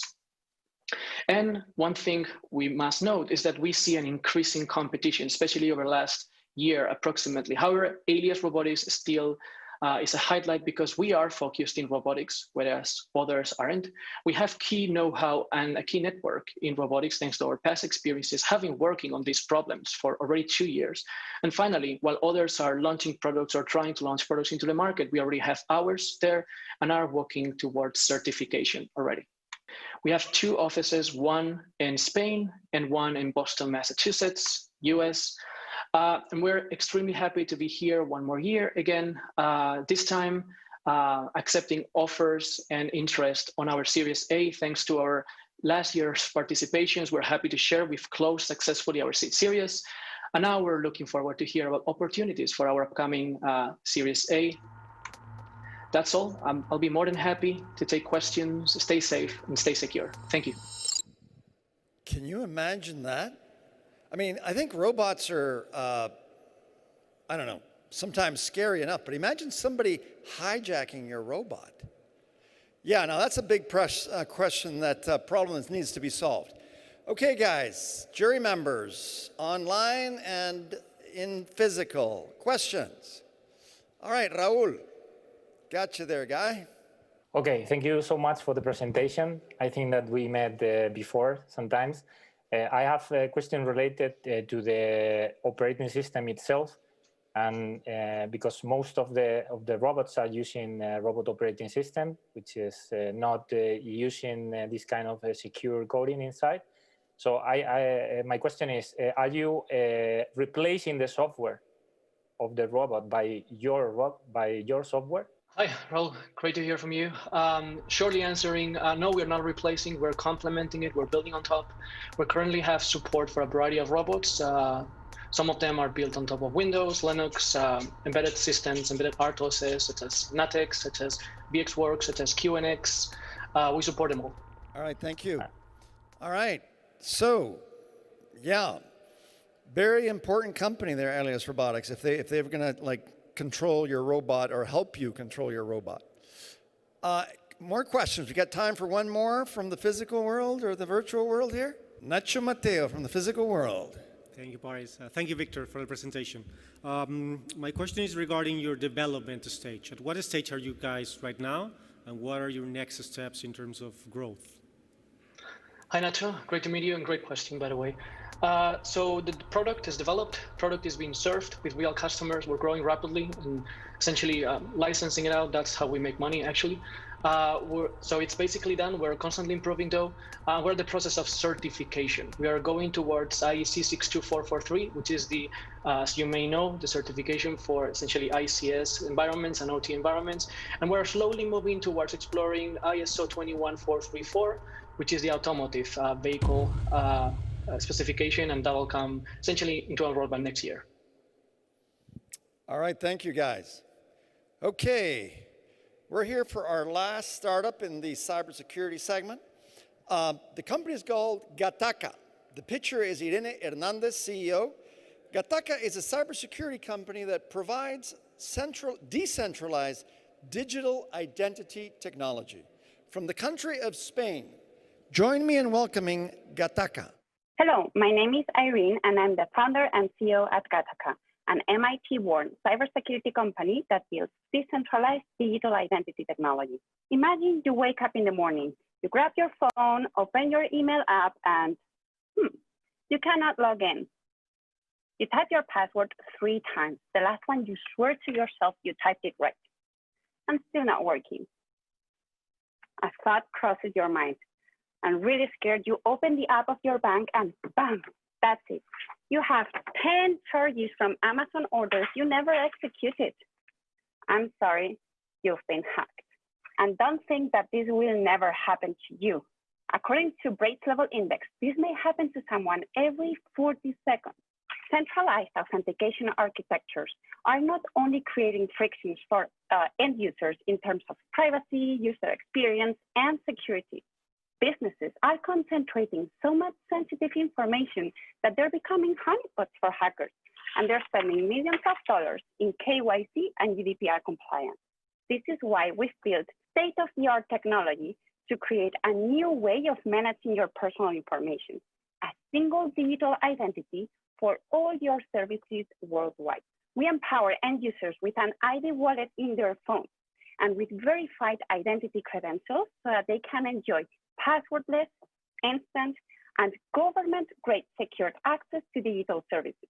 Our decentralized platform also includes credentialing tools for issuing authorities and single sign-on authentication tools for businesses on a monthly subscription plan. This architecture is well known as self-sovereign identity, and it is so powerful that governments worldwide are already implementing this concept. The market is expected to grow to $2 billion in under 4 years in an industry that has no clear leader yet. And we are the first one to offer interoperability among any blockchain infrastructure and that are truly aligned with the European guidelines. This is why our team of blockchain developers, cybersecurity engineers, entrepreneurs, and senior business managers are, listen carefully, directly advising the European Commission to build a pan-European self-sovereign identity framework. We also signed a very strategic agreement with the Spanish National Postal Service, and we have 2 more deployments about to start. We're looking for governments, universities, and banks willing to be an innovation reference in Europe. If you're a true leader in any such organizations, please reach out. Thank you. All right. Well, we've been hearing a lot about this today. Identity theft, cybersecurity, all these things. So, what do we got here from our physical and our virtual juries? Okay, Alberto. Thank you, Paris. Thank you very much, Irene. In fact, the Mastercard right now is investing in digital identity solution because, as you are saying, it's absolutely the future. But I have some question for your solution that is important to know. How do you verify the real identity of the customer, and in which way you authenticate the customer in your mobile app? Okay, there's 2 parts to that question, but an excellent question anyway. Thank you very much. Verifying the identity has 2 components. On the first hand, to verify that the holder of the digital wallet is the real person behind the credentials. And the second part is verifying that those credentials are real and authentic. So for the first part, we use biometric technologies, and for the second part, we don't pretend to substitute current issuing authorities, so we leverage current stakeholders and trusted authorities to cryptographically sign those verifiable credentials. Thank you very much, and I love the name of your company because it's a very good film, by the way. Thank you. Thank you. Okay, we have time for one more question. By the way, Alberto, how many clients does Mastercard have? More than Telefonica? Worldwide, yeah. Absolutely. Billion, right? Billions, yeah, billions. We got a conversation coming, but not just the normal conversation. This is a conversation that's going to be happening with two people in Silicon Valley. The first one is Julio Casal, founder and CTO of 4IQ Alien Vault. And the other one is Alberto Yepes, co-founder and managing director at ForgePoint Capital. Welcome, guys. How is Silicon Valley right now? I mean, I can see that there are no fires burning in your houses, right? Yeah, today it's clean. Thank you. Thank you very much for inviting us. And we have a clean, healthy air today. So it's a good day. Good. Okay. The floor is yours to take us on this conversation journey. Okay, I'll start myself asking Alberto. Alberto, so you run ForgePoint, the largest venture capital fund in cybersecurity. And so we at 4IQ are seeing increased interest in customers. And are you seeing the same from the investment side in the current crisis? Are there more or less deals? You know, it's been very interesting, Julio, to see the number of deals that have come our way.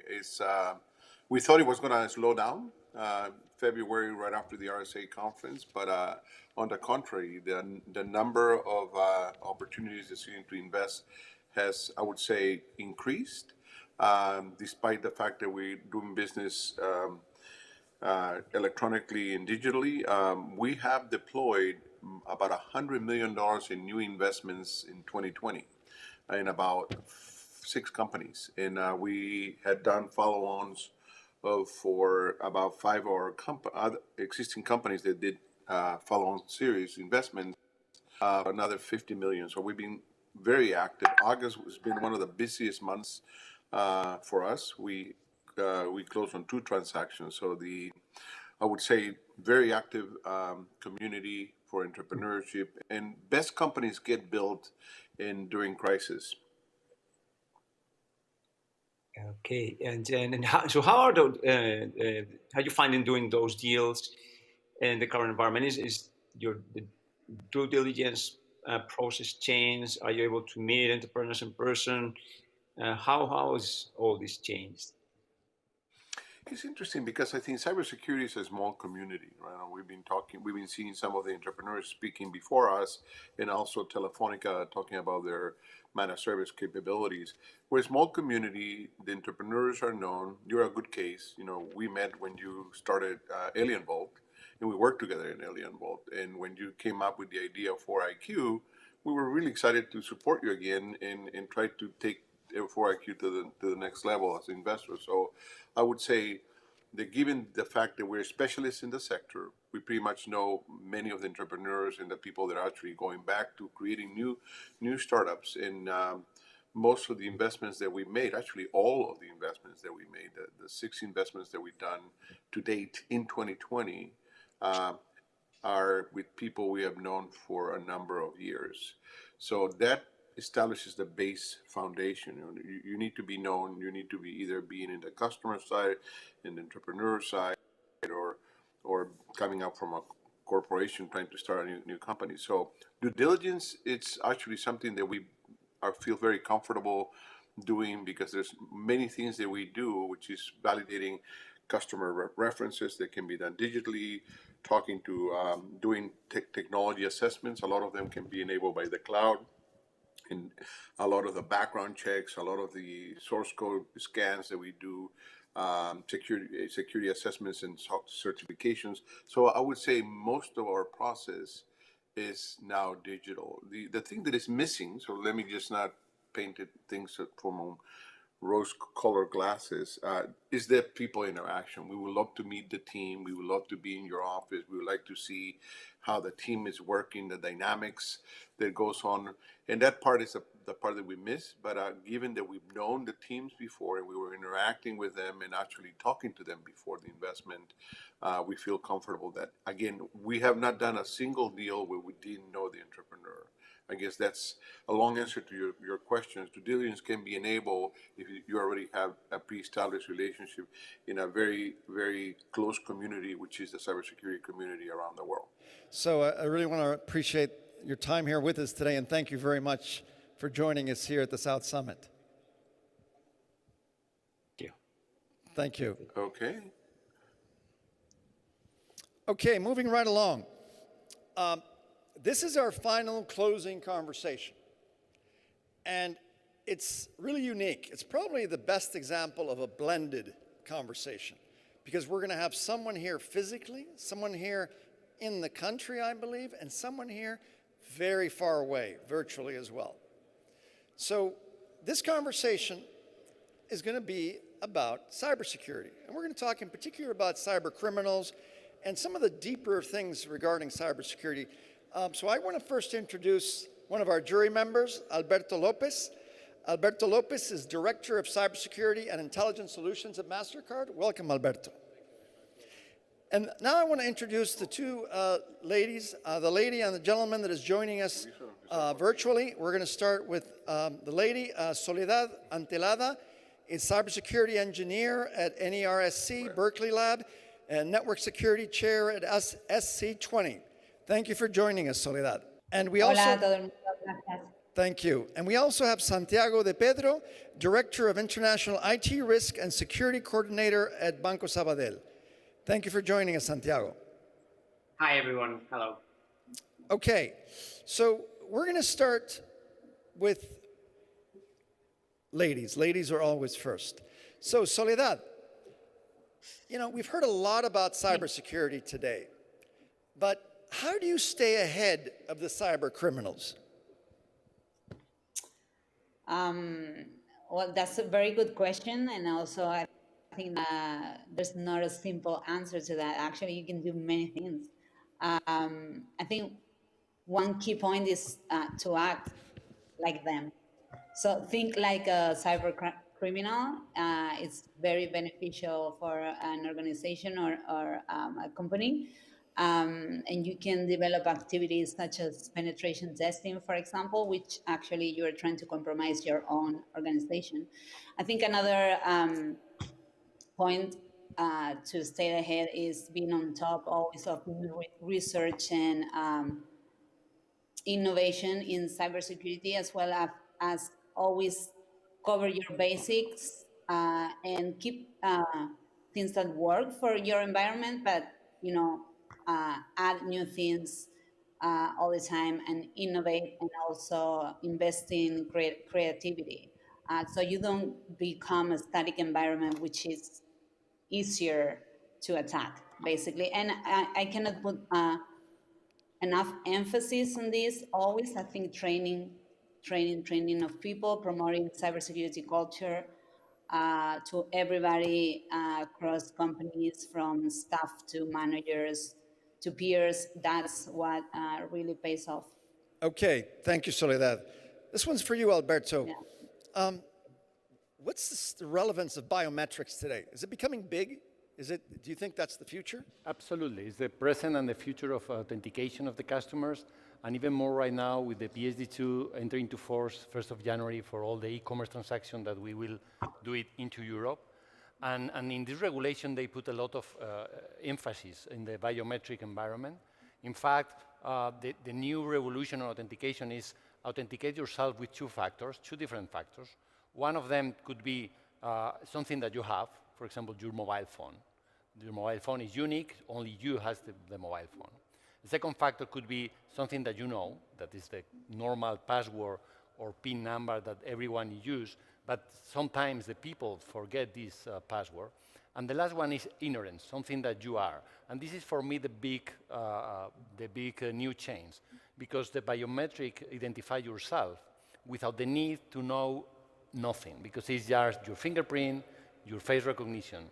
And the people are using it every day more and more thanks to the mobile phones. And for example, if you use Apple Pay, Google Pay, or Samsung Pay, you only need your fingerprint. You don't need to remember your PIN number. So for me, biometric is really the future of the authentication. Thank you, Alberto. Quick question here, Santiago, for you. Is the world more cyber vulnerable now after COVID-19? Indeed, many companies had to rush and massively extend remote working methods, and also obviously pivot their businesses quickly to ensure they could support their entire service offering through digital channels. And unfortunately, some of these companies had insufficient time and expertise to review the cybersecurity implications of the changes that they were carrying out. The aim of that is that they increased the attack surface of their operations, they made themselves more vulnerable, and in short, they obviously are more at risk now of suffering a cyber attack. Other, I would say, more fortunate companies, however, were capable of leveraging their expertise, their resources to understand how essential cybersecurity actually is and had become during this pandemic. And they realized they had to increase their controls, adjust and compensate for this new normality we're living in. And these companies took into account that their online services were crucial for their survival and that they had to protect them with utmost care. In our case, with Banco Sabadell, we quickly increased our cyber defenses.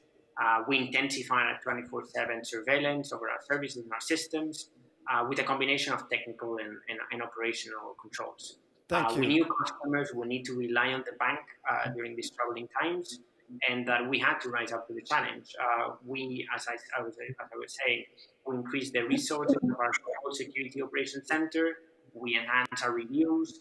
We implemented reinforced controls where necessary, and obviously those controls will remain in place as long as the pandemic continues to be here and the risk of obviously exists. Okay, thank you. Unfortunately, we're running out of time, but I want to thank every one of you. Thank you, Soledad, for joining us, Santiago and Alberto. Thank you. Okay. So, yes, this was the second day of South Summit, and unfortunately, it has come to an end. I want to remind everybody about prime time this afternoon. We'll hear from Maine Spenger from MassMobile, Robin Richards, Blake Winchell, the visionary architect Stefano Boeri, Martha Thorne, and Sam Waterston, the famous actor of Law & Order, who's coming to talk about his project Oceana. Remember that we have a couple of tracks in parallel that you can watch: mobility and smart infrastructure, and energy and sustainability. The winner of all the startups that you've been watching today of data and connectivity will be announced this afternoon. Tomorrow's tracks, very exciting. We have fintech, we have consumer trends, travel and tourism. Don't forget to watch travel and tourism. It will come back. The grand final is happening tomorrow as well, and the winner will be announced there too. So with that, I want to thank everybody in the virtual world, in the physical world, all over the world, for joining in this most connected South Summit that we've ever had. Thank you, and see you tomorrow.